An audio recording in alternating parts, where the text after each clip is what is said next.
السلام علیکم، کیسے ہیں آپ سب لوگ؟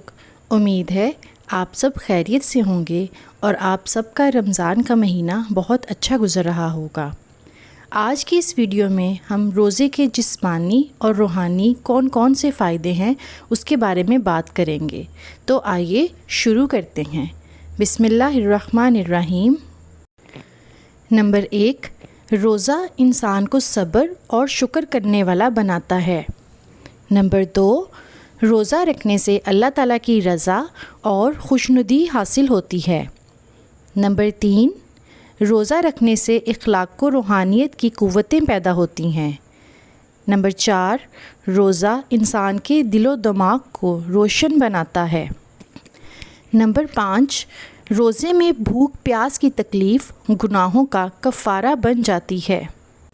نمبر 6، روزہ رکھنے سے انسان میں انکساری اور عاجزی پیدا ہوتی ہے۔ نمبر 7، روزہ دار ہر وقت اللہ تعالیٰ کی عبادت میں شمار ہوتا ہے۔ نمبر 8، روزہ ایک ایسی عبادت ہے جس کا اجر اللہ تعالیٰ خود دیں گے۔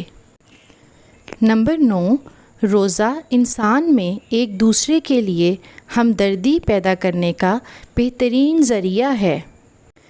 نمبر 10، روزہ رکھنے سے انسان میں غریبوں کی ضرورتوں کا احساس پیدا ہوتا ہے۔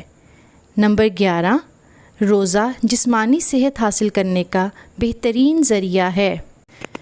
نمبر 12، روزہ رکھنے سے جسم میں موجود فاسد مادے خشک ہو جاتے ہیں۔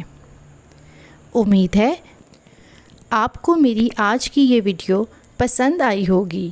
اب مجھے اجازت دیجیے۔ اللہ حافظ۔ جزاک اللہ خیر۔